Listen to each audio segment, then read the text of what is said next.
창세기 1장 1절을 읽으면은 대부분의 성도님들은 그냥 하도 익숙하니까 그렇구나 하고 넘어가는데, 그거는 엄청난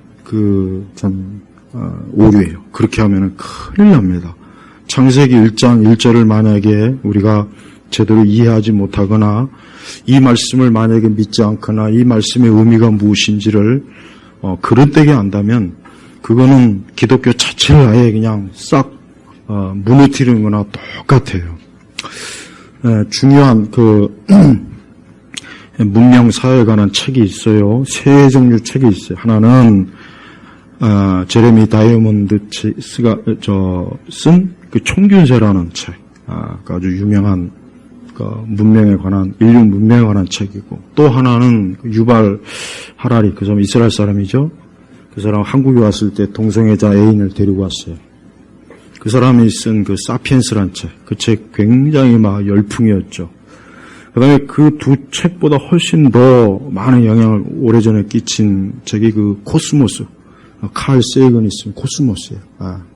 그 책이 확장판으로 다시 나와가지고 지금 이 많은 청소년들, 대학생들, 많은 사람들의 권장 도서로 추천한 책이 지금 코스모스. 아까 얘기했지만 사피엔스도 마찬가지고, 총균세는 서울대학교나 이런 대학가에서도 굉장히 많이 읽어요. 그러니까 요즘 흔히 얘기해서 책을 좀 읽는다는 사람들은 이 책 다 읽습니다. 근데 문제는 뭐냐? 하나같이 그 책, 인류 문명에 관해서 다룬 내용이지만 하나님에 대한 그 언급은 전혀 없어요.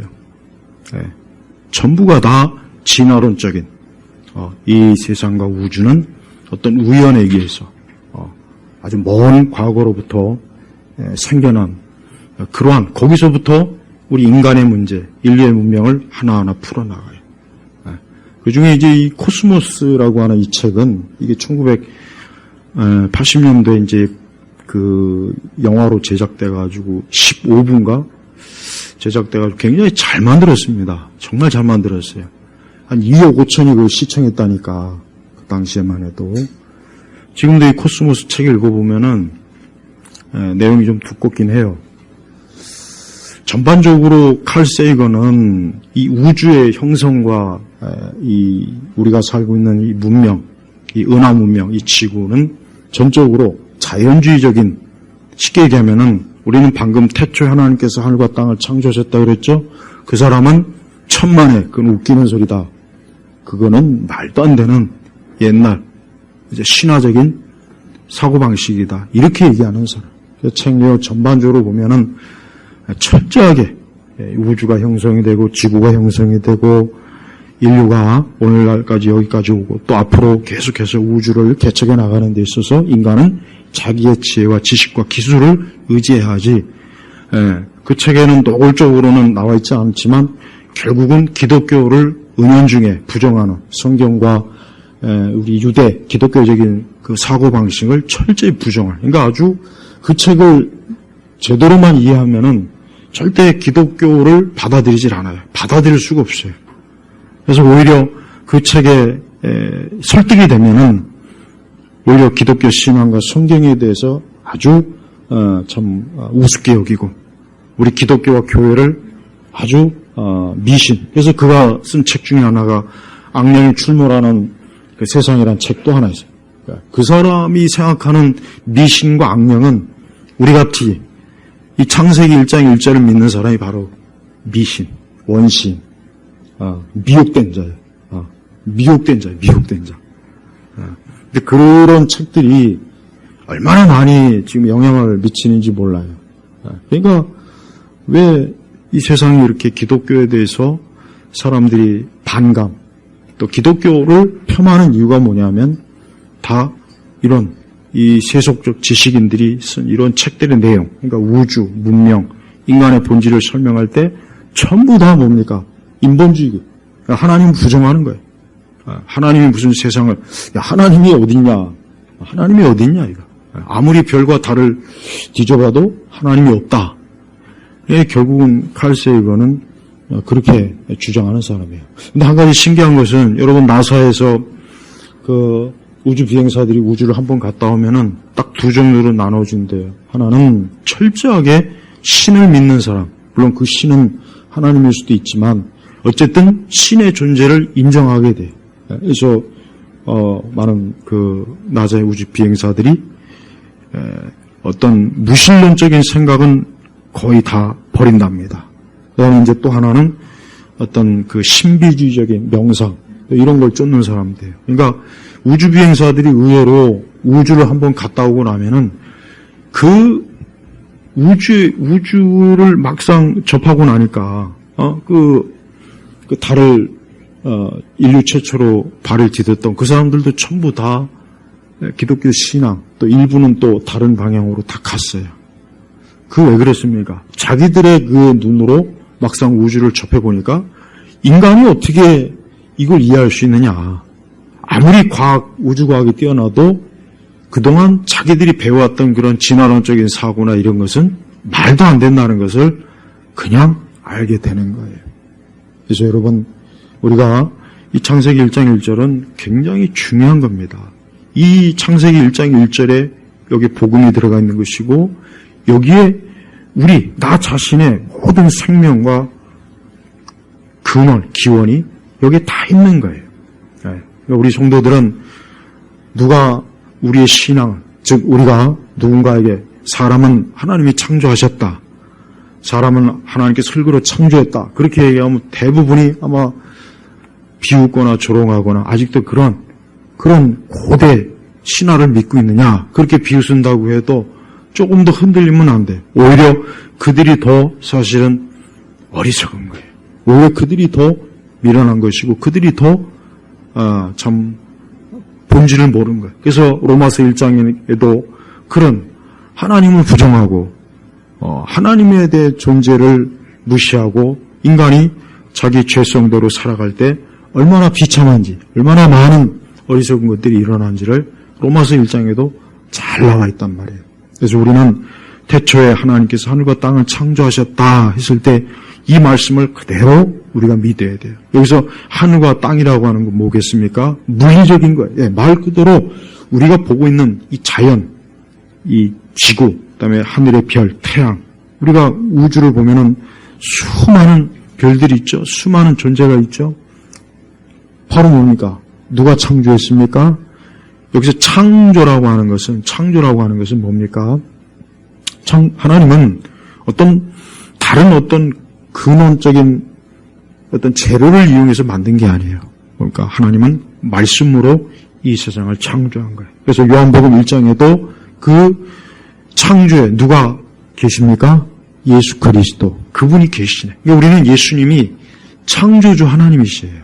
그걸 알아야 돼요.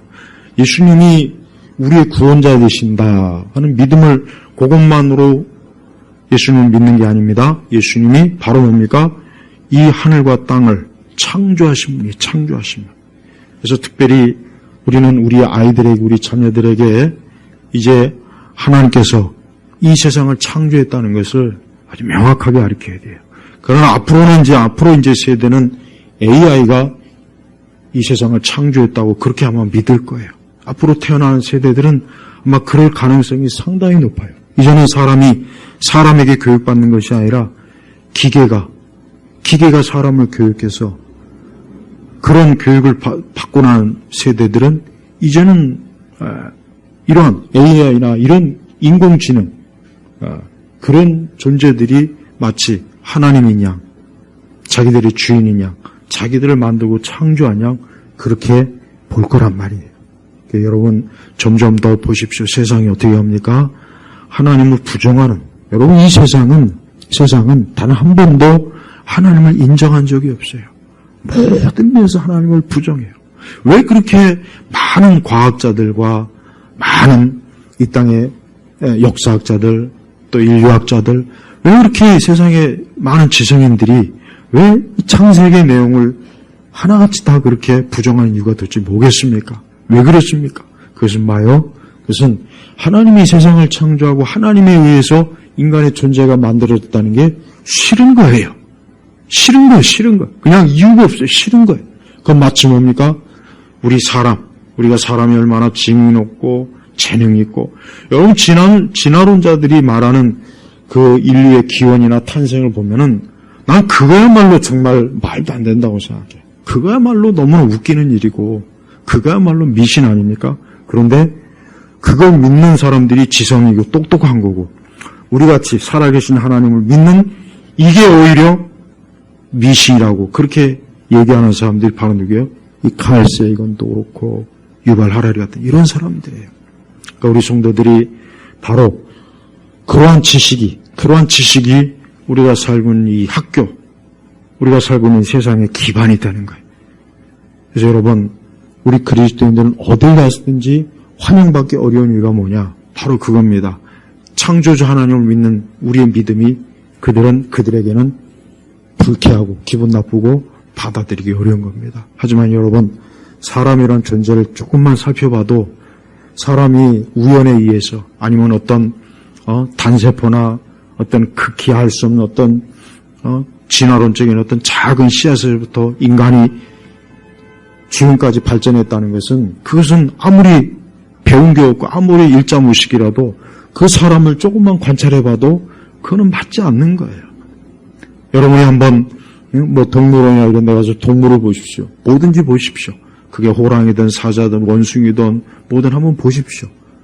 그 동물만 봐도 나는 그 동물만 봐도 저 동물이 어떻게 그냥 자연 발생적으로 어떻게 저게 만들어졌으며 어떻게 인류가 아까 이제 사피엔스도 마찬가지예요.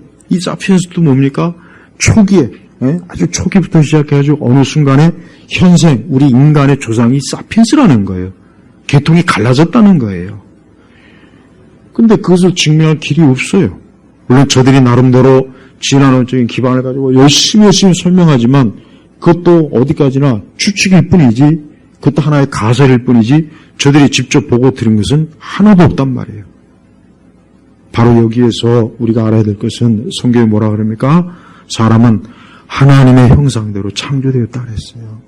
하나님의 형상이에요. 여러분, 우리 사람끼리야 이제 저 사람은 좀 마음에 안 들고 저 사람은 아주 못된 사람이고 저 사람은 아주 그냥 인간 말종이고 잘 훌륭. 우리끼리야 그렇지만 하나님 볼 때는 어때요? 너나 나나 다 뭡니까? 하나님의 형상을 가진 존재들이에요. 네, 하나님의 형상을 가진 존재들이에요. 아무리 흉악하고 아무리 못된 사람도 결국 그 사람도 뭡니까? 하나님이 창조한 거예요. 하나님의 형상이 있어요. 그래서 우리 그리스도인들은 인간을 바라볼 때 인간의 가장 근원적인 것을 볼 줄 알아야 돼요. 세상 사람들은 사람을 판단할 때 저 사람은 많이 배운 사람이야, 적게 배운 사람이야, 돈이 있어, 없어, 외모가 출중해, 부족해, 우리는 그렇게 봐요. 그렇게 볼 수밖에 없어요. 사실 어떻게 보면. 그러나 우리 그리스도인들은 사람은 누구를 막론하고 뭐예요? 하나님의 형상대로 지어진 거예요.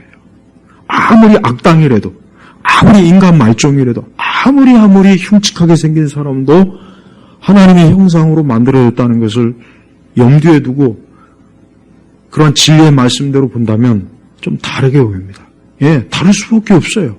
내가 볼 때는 아무리 흉측하고 못된 사람도 어쩔 수 없이 하나님의 형상이 있는 거예요. 그래서 여러분, 하나님은 사람을 자기의 형상으로 하나님께서 지으셨기 때문에 그래서 인간이라는 존재를 하나님은 절대로 하나님 멸시하거나 무시하거나 그러질 않습니다. 그래서 여러분 보세요. 이 성경의 주요 내용이 뭡니까? 성경의 주 내용이 뭐냐? 바로 하나님께서 창조하신 이 땅의 모든 것들을 하나님이 주관하신데 그 중에서도 이 사람이라고 하는 존재를 하나님께서 가장 성경에서 중심으로 보는 거예요. 그러니까 하나님이 창조한 모든 피조물 중에 가장 유일하게 하나님의 형상을 담은 존재가 뭡니까? 우리 사람이란 말이에요. 그래서 여러분, 이 땅에 있는 수많은 사람들이 있을 때 그 사람이라고 하는 존재를 우리도 하나님의 관점으로 바라볼 필요가 있다는 것을 잘 알아야 돼요. 왜냐하면 이 세상은 하나님의 창조를 믿지도 않고 인정하지도 않기 때문에 사람이 하나님의 형상을 닮았다는 것 자체를 아예 모릅니다. 인지를 못하는 거예요. 그러니까 우리가 인본주의적인 생각도 인간에 대한 온갖 회개망측한 사상과 이념과 어떤 여러 가지 것들이 왜 생겨나겠습니까? 그 이유가 뭐겠어요? 하나님의 창조를 믿지 않는 거예요. 하나님의 창조를 믿지 않는 거예요. 여러분, 왜 우리 기독교와 다른 여타 종교와 왜 구분이 됩니까? 왜 그렇습니까?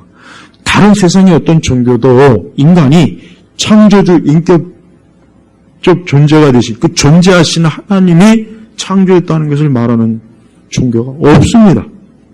어느 종교가 있습니까? 뭐 그리스 신화부터 해가지고 바벨론 신화나 세상의 모든 신화를 다 뒤져보십시오. 성경에 있는 창세기 내용에 있는 이런 고상하고 하나님의 형상을 닮은 아름답고 존귀한 이런 것들을 드러내는 종교가 세상에 어디 있냐 이거 없단 말이에요. 그래서 여러분 기독교가 번성하면은 결국 사람이 좋을 수밖에 없어요. 기독교가 번성하면 번성할수록 사람이 좋아요. 그러나 기독교가 쇠퇴하면 쇠퇴할수록 누가 괴롭냐? 사람이 괴로운 거예요. 사람. 여러분 저 북한 보십시오. 공산주의 국가들 보세요.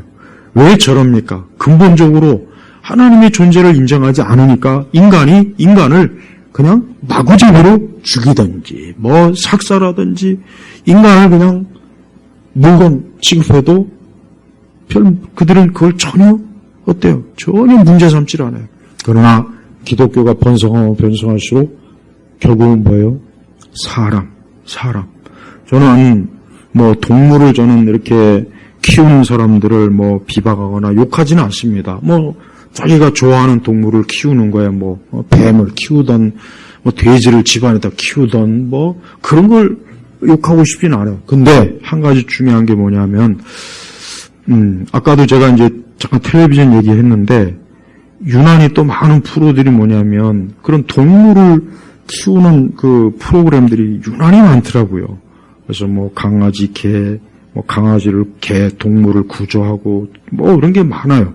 뭐 그게 잘못됐다는 건 아닌데 제가 볼 때는 동물을 귀하게 여기며 귀하게 할수록 사람을 우습게 여기는 것 같다는 생각이 좀 들어서 그래요.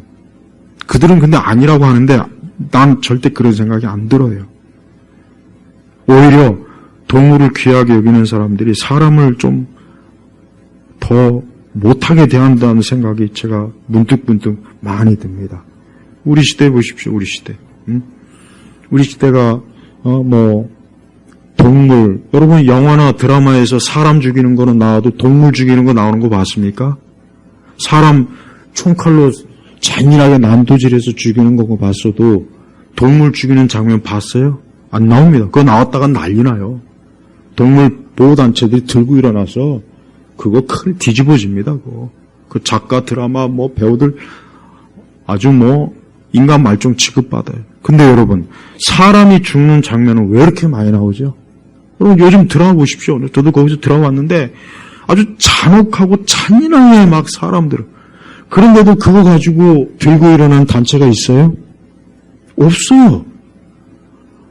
전 그게 이상한 거예요. 사람이 중요합니까? 동물이 중요합니까? 사람이 더 중요해요. 근데 왜 영화나 텔레비전, 드라마나 이런 데서는 사람은 잔인하게 취급받는데 들고 일어나는 사람 없는데 뭐 개 한 마리, 말이 촬영하다 어떻게 목 부러졌다고 하죠. 그거 가지고 난리를 치고 막 그거 이상하지 않습니까? 누가 사이코패스입니까? 누가 사이코패스입니까? 악기 같은 드라마 만들고 찍고 그게 사이코패스 아닙니까? 길거리에서 칼부림한다고 해서 그걸 사이코패스라고 하더라고요. 뭐 그럴 수 있어요. 근데 제가 볼 때는 그거보다 100배 더 나쁜 건 뭐냐? 수많은 사람들의 정신과 생각과 마음을 잔인하게 짓밟는 그런 내용, 그런 드라마, 그런 영화, 그런 책들 그런 것들을 만든 사람들이 더 사이코패스 아닙니까? 그런 것들은 가만히 내두면서 뭐 길거리에서 뭐 흉악범들이 날뛴다고? 텔레비전 드라마 보세요. 그보다 더 잔혹한 방법으로 사람들이 열광적으로 보고 들어요. 왜 그런 거는 가만히 놔두면서 뭐 길거리에서 물론 그것도 안 좋은 거죠. 잘못된 거죠. 근데 왜 그보다 더 잔혹하게 하는 그런 문화에 대해서는 왜 제재가 없냐 이거예요. 왜 그런 것들을 만드는 사람들은 사이코패스 검사 좀 왜 안 하냐 이거예요. 그 사람들은 그런 거 만들어서 돈 많이 벌고 명성 얻고 인기 얻고, 길거리에서 칼부리 나는 사람은 인간 말종의 사이코패스라고 그러고. 여러분, 이게 정상입니까? 이게 정상이냐고요. 전 정상으로 생각하지 않아요. 누가 나보고 뭐라고 해도 난 정상으로 볼 수가 없어요. 한 사람이 칼부리 나는 것과 한 사람이 몇 사람이 수백만 명, 수천만 명에게 악영향을 주는 것과 누가 더 나쁜 겁니까? 누가 더 나쁜 거예요? 여러분과 악기라는 드라마나 어쩔 수 없이 다 봤는데 그건 완전히 귀신이에요, 귀신. 여러분과 아이들 혹시 볼까봐 나 아주 겁나요. 청소년들 볼까 겁나고. 왜 그런 거는, 근데 세상은 그런 거 가지고 뭐라고 안 해요. 근데 동물이나 고양이나 개 죽이면 난리가 납니다. 난리가 나요. 그런 거 표현만 해도 난리가 나요. 여러분, 이 세상은 정상이 아니에요. 그걸 알아야 돼요. 왜 그런지 아십니까? 하나님이 하늘과 땅을 창조하신 걸 부정해버려요.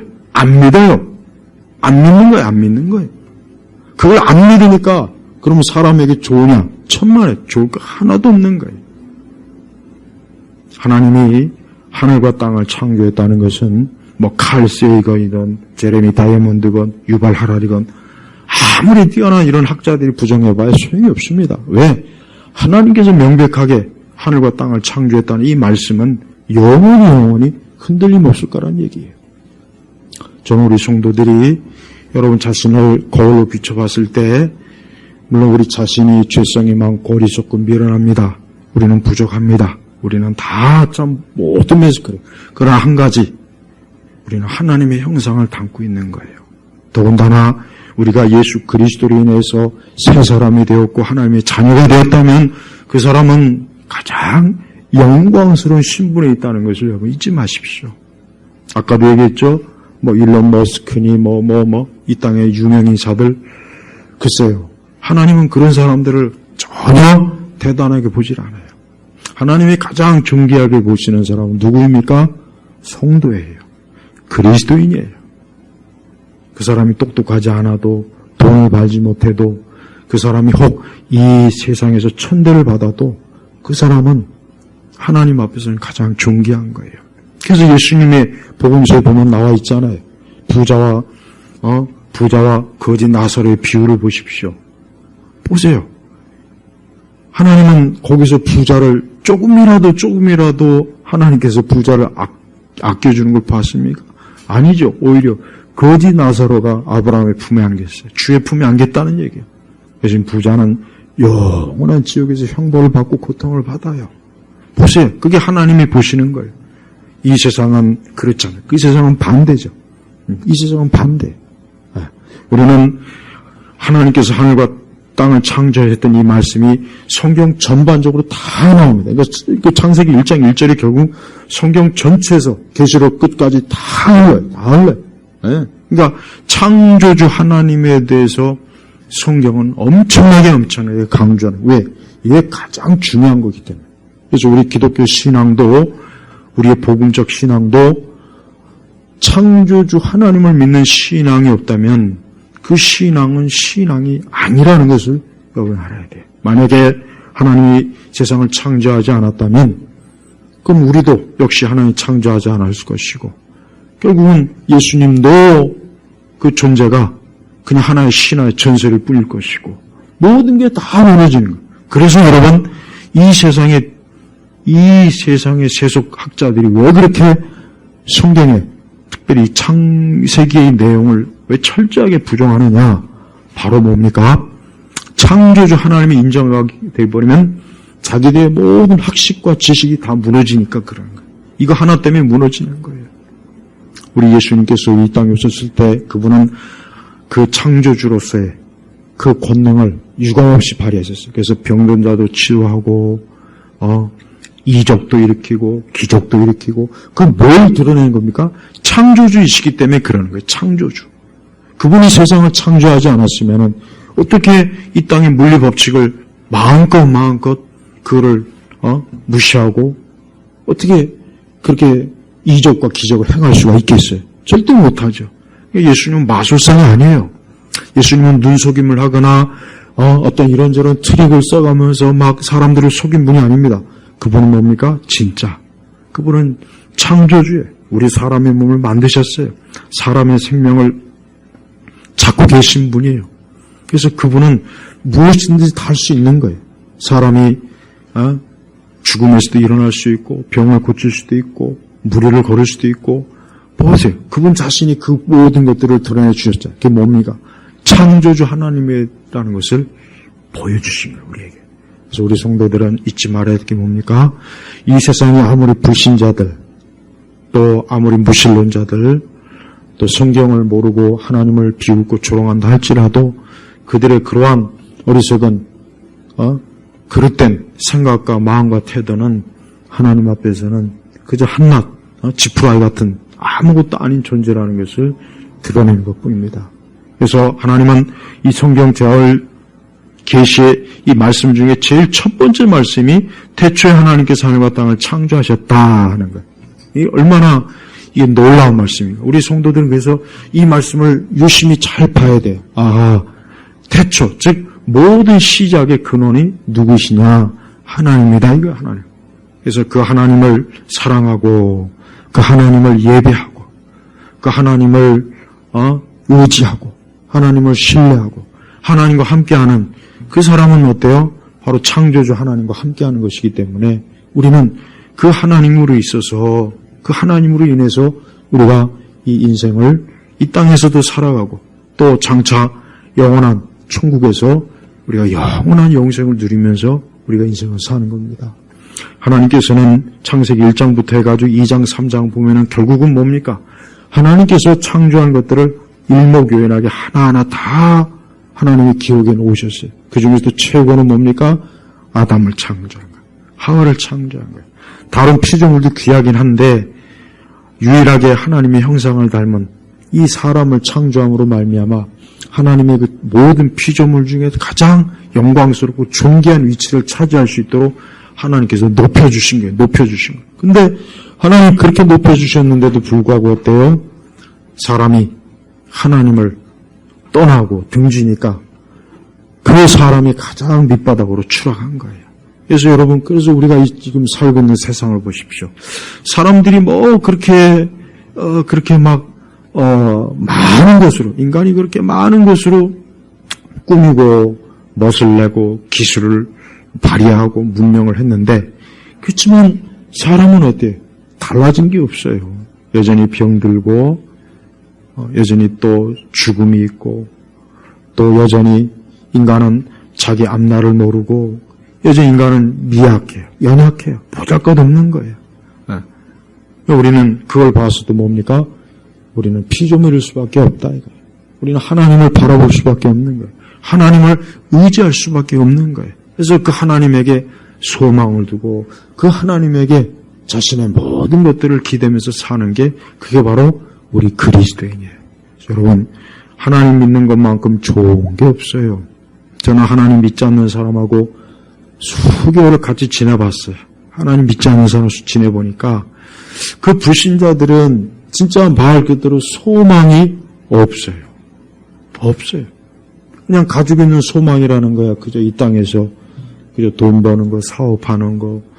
그냥 그거 외에 없어요. 그저 자기의 어떤 개인적인 쾌락을 누리는 거. 그거 외에는 없다 이거예요. 그거 없더라고요. 그러니까 그런 사람들의 인생이 언제까지 가겠습니까? 언제까지 가요? 오래 못 갑니다. 여러분, 곧 10월 달 되면 또 작년 10월 달에 그 헬로윈인가 뭔가 할 때 아까운 귀한 그 생명들이 많이 죽었지 않습니까? 많이 죽었잖아요. 이제 곧 있으면 다음 달이면 벌써 1년이 되네요. 자, 보십시오. 하나님을 믿지 않고 하나님의 존재를 모르는 인생들이라고 하는 것은 언제 어느 때 죽음과 사망이 덜커덕 찾아와가지고 그를 하나님 앞으로 소환할지 모르는 거예요. 언제 어느 때 죽음이 나를 찾아와서 나를 하나님 앞으로 끌고 가는데 그때 나를 위해서 나를 변호해 줄 자가 없다면 나를 위해서 내 정죄받은 나를 위해서 누군가가 나를 대신해서 변호할 자가 없다면 얼마나 무섭습니까? 이 땅에서도 무서운데 하나님 앞에서는 얼마나 무서운 거예요. 그 변해 주실 분이 누구입니까? 예수님이에요. 그리스도예요. 여러분, 예수님을 어떻게 생각하십니까? 제발 예수님을, 저는 우리 시대 복음을 전하는 분들이 예수님에 대해서 너무 이상하게 전하는 게 많아요. 그냥 예수님을 뭐 단순히 위로자요, 나를 돕는 자요, 뭐 나와 함께하는 자, 뭐 예수님을, 물론 그것도 틀린 말은 아닌데, 예수님이 가장 그분이 우리에게 있어서, 우리 사람에게 있어서, 나에게 있어서 예수님이 어떤 분이냐, 제일 중요한 게 뭔지 아십니까? 그분이 내 대신 내 모든 저주와 죄를 십자가에서 담당하신 거예요. 그겁니다. 이게 제일 중요한 겁니다. 그분이 나의 죄를 담당하지 않았고, 그분이 나를 대신해서 그분이 십자가에 죽지 않았다면 나는 어떻습니까? 영원한 저주에서 빠져나올 길이 없어요. 길이 없단 말이에요. 길이. 이게 가장 중요한 복음의 핵심이에요. 근데 이것을 깨달으려면은 바로 자기 자신이 얼마나 자기 존재가, 자기가 죽을 수밖에 없고 이미 죽은 자요, 멸망의 길로 선 자라는 것을 깊이 인식하지 않으면은 예수님을 절대 붙잡지 않습니다. 그냥 예수님이 좋은 친구일 수는 있어요. 그저 예수님이 내가 어려울 때 좀 날 위로해주고 날 다독여주고 내가 뭐 그 정도는 예수님 믿을 수 있지만 그 이상은 못 믿습니다. 여러분이 결국은 궁극적으로 하나님 앞에 섰을 때 여러분을 변호해 줄 분이 누구입니까? 여러분을 대신해서 하나님께서 그 진노를 거두어 주시고 오히려 우리를 사랑으로 하나님께서 우리를 대하실 그 원인이 누구에게 있냐, 이게 우리에게 있습니까? 없어요. 우리는 그런 게 하나도 없어요. 예수님이란 말이에요. 그래서 예수 그리스도가 우리의 유일한 소망이에요. 위로자예요. 그분이 나와 함께 하시는 분이에요. 만약에 예수님 그분이 나를 그렇게 변호해 주지 않는다면 나는 진짜 소망이 없습니다. 설령 내가 여기서 1000년을 산다 해도 그 1000년 후에 내 운명은 어떻게 되는 거예요? 영원한 지옥 형벌로 끝나버리는 거예요. 그게 얼마나 무서운지는 조금이라도 비슷한 상황을 경험해 본 사람만 알 수 있어요. 그거 저는 절대 모릅니다. 제발 여러분, 너무나 많은 사람들이 제가 안타깝게 여기는 것은 아까도 오전에도 얘기했지만은 사람들이 인간의 삶을 너무 가볍게 취급해요. 그냥 오늘 하루 뭐 일어나서 밥 먹고 뭐 맛있는 거 먹고 친구를 만나고 뭐 그냥 여기저기 문화생활을 하고 어떤 의미 있는 걸 그러니까 자기가 의미 있다고 생각하는 걸 찾아다니고 그게 전부라고 생각해요. 그 쓸데없는 의미 부여를 너무 많이 아무짝에도 쓸모없는 의미 부여 그걸 또 굉장히 진지하고 심각하게 대하는 거예요. 아무 소용없어요. 자기가 하나님 앞에서 살지 않는 이상은 세상의 그 어떤 의미도 다 필요가 없는 거예요. 그래서 나는 뭐 이 세상에 뭐 명화니 보물이니 뭐 세상, 난 거기에 조금 더 저 개인적으로는 하나도 의미를 부여하기가 어려워요. 그게 무슨 의미가 있을까? 아무 의미가 없어요. 특히 예술가들. 자꾸 예술가들은 쓸데없는 의미를 부여하는 정신병자들이에요. 뭐 그림이 어떻다, 음악이 어떻다. 그게 뭘 대단합니까? 그들도 한낱 죽은 인간들이고 이미 땅속에 묻혀 있어요. 썩어 없어졌어요. 그 다음에 부활할 때 무슨 부활로 나오겠습니까? 사망의 부활이에요. 생명의 부활로 못 일어납니다. 우리 그리스도인에게는 생명의 부활이 있잖아요. 생명의 부활. 이게 얼마나 놀라운 일입니까? 만약에 내가 생명의 부활이 없다면은 이거는 지금 뭐 말로 표현할 수 없을 만큼 어둠이에요. 여러분, 세상은 제가 항상 하는 얘기지만 세상이 겉으로 볼 때는 아름답고 세상이 겉으로 볼 때는 아무 문제도 없고 마냥 행복하지만 때때로 일어나는 이 세상의 재앙을 볼 때마다 여러분 끔찍하지 않습니까? 그걸 볼 때마다 생각이 들지 않습니까? 아하, 저게 바로 이 땅의 본래 모습이다. 저게 바로 본래 모습이다. 우리는 저걸 너무 가리면서 사는 거예요. 이 세상은. 그걸 가려요. 못 보게 해요. 그래서 세상이 아름답고 마냥 행복하고 즐겁고 너의 삶의 의미를 찾으라고 자꾸 재촉을 한단 말이에요. 쓸모없는 거예요. 그리스도 외에는 의미가 없어요. 예수님을 만나기 전에, 예수님을 알기 전에, 예수님을 나의 주인으로, 구세주로 확실하게 믿고 그분을 따르지 않는다면 안타깝지만 그 사람이 지금 아무리 좋은 위치, 좋은 삶, 좋은 어떤 상태일지라도 그것은 곧 머지않아 무너질 거예요. 머지않아 무너질 거예요. 여러분, 어느 도시에 지진이 일어나서 지금 많이 죽었죠. 올 초에도 그렇고 얼마 전에도 그렇고 또 홍수로. 그 사람들이 그 일이 일어나기 전까지 뭘 했겠습니까? 평상시와 똑같이 친구를 만나서 맥주를 마시고 스포츠 경기를 관람하고 시집가고 장가가고 춤추고 노래하고 다 그랬을 거예요. 그런데 어느 한순간 그만 큰 재앙이 내렸어요. 그래서 하룻밤 사이에 그냥 다 죽었어요. 자, 보십시오. 그게 바로 이 땅이에요. 그게 바로 인생이에요. 그 사람들이라고 해서 의미를 안 찾았겠어요? 그 사람들이라고 해서 삶이 어떤 목적이나 의미가 아니요, 그렇지 않습니다. 근데 그 소용이 없잖아요. 소용이 없다고요. 그래서 성경은 항상 긴급한 거예요. 여러분 그거 알아야 돼요. 성경은 느긋하게 앉아갖고 하늘천 따지 이러라고 한 게 아닙니다. 성경은 지금 너무 긴급하고 너무 중요한 문제가 있으니까 지금 너가 하는 일을 다 중단하고 서라도 빨리 구원자 되신 하나님 아들 예수님을 붙잡으라. 믿음으로 그분을 붙잡으라. 그분을 가라는 거예요. 이게 성경에서 말하는 거예요. 근데 이 엄숙한 성경의 말씀을 엄숙하지 않게, 진지하지 않게, 그저 재미로, 장난으로, 그저 말장난으로. 나는 제가 좀 우리 시대 기독교에 대해서 많은 얘기를 하지만 목회자들이 너무 인간의 현실을 모른다고 생각이 들어요. 너무 몰라요. 너무 그냥 뜬구름 잡는 한가한 소리 나오고, 그건 도저히 이해할 수가 없어요. 그러면 안 돼요. 사람이 얼마나 많이 고통을 받고 괴로움을 당하고 얼마나 처참한 자리에 있다는 걸 알아야 돼요. 겉모습이 화려하고 아름답고 좋은 곳에 있다고 해서 저 사람 행복하겠지 그렇게 여기지면 안 되는데, 그러니까 그 깊이를 모르는 거예요. 우리 그리스도인은 두 가지를 꼭 알아야 돼요. 첫째, 하나님의 사랑의 깊이를 알아야 되고, 두 번째, 인간의 고통의 깊이를 알아야 돼요. 성경에 이 두 가지가 다 나와 있습니다. 그래서 욥기서 보십시오. 인간의 고통의 깊이가 가장 극렬하게 나타나지 않습니까? 그리고 우리 예수님은 그 인간의 가장 극한 고통을 거기에서 우리를 해방시키신 분으로 나오잖아요. 근데 이걸 목회자들이 모르면 그거는 안 돼요. 난 교회에서 말장난하고 웃기는 얘기하고 그저 사람들 와서 아이고 오늘도 수고하셨습니다. 피곤하죠. 하나님이 함께 하십니다. 제발 그런 얘기를 안 했으면 좋겠어요. 그럴 지금 여유가 있질 않아요. 왜요? 우리 인생이라고 하는 것은 급해요. 급한 거예요. 언제 어느 때 창조주 하나님 앞에 가서 그분 앞에 서야 될지 모르는 게 우리의 인생들이에요. 근데 이 세상은 어때요?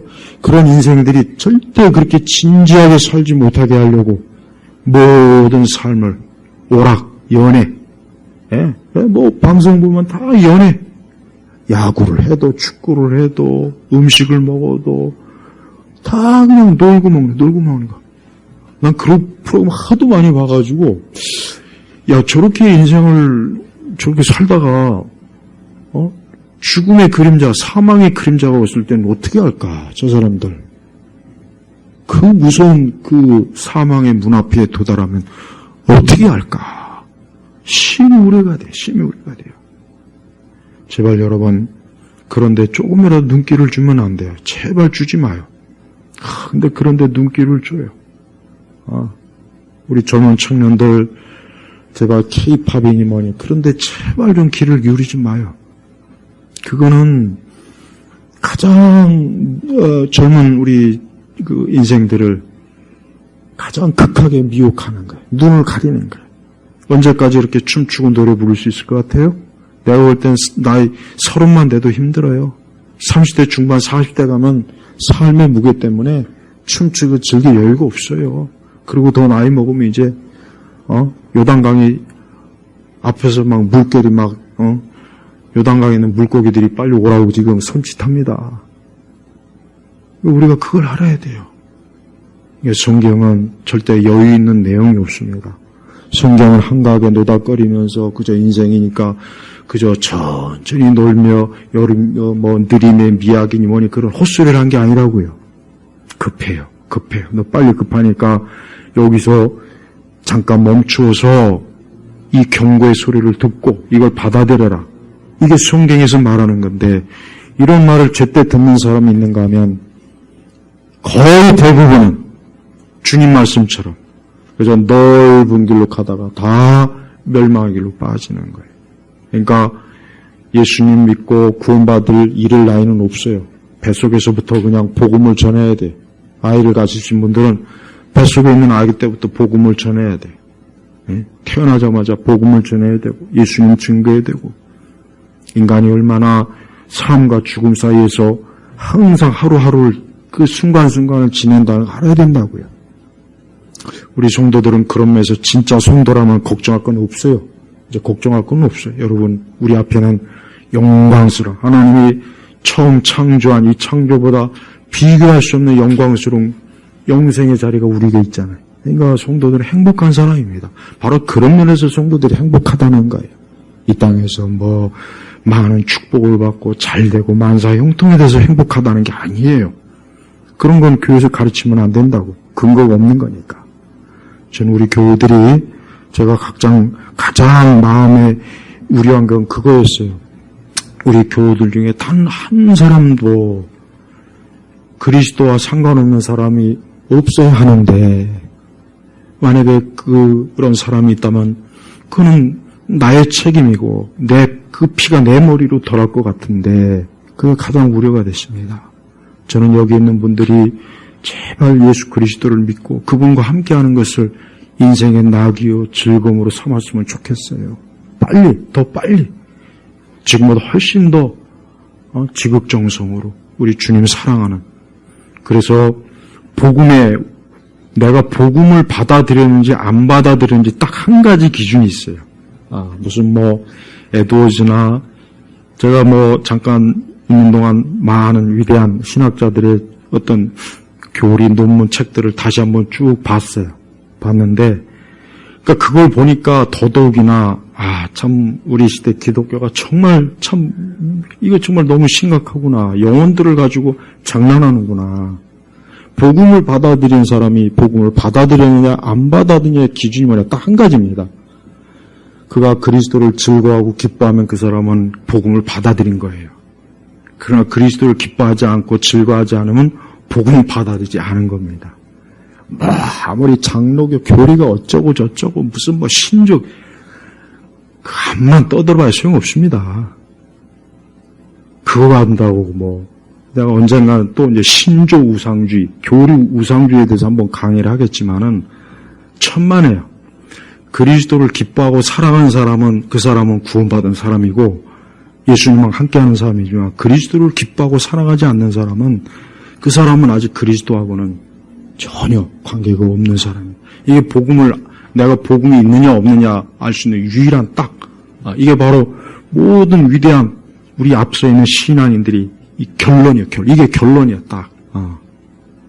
복잡하게 얘기하면 힘들다고 알아듣기 힘들다고 하니까 간단하게 얘기해 주는 거예요. 근데 이게 맞아요. 여러분 자신이 예수님을 기뻐합니까? 그러면 여러분 주님과 함께해요. 근데 여러분 자신이 고기 잡고 그저 먹고 마시고 놀고 세상 그저 여행이나 하고 다니면서 이것저것 그게 좋으면 세상과 함께하는 사람이에요. 제가 진짜 중요한 얘기를 지금 한 겁니다. 지금까지 조르셨다면 요것만큼은 나중에 다시 또 들으셔야 돼요.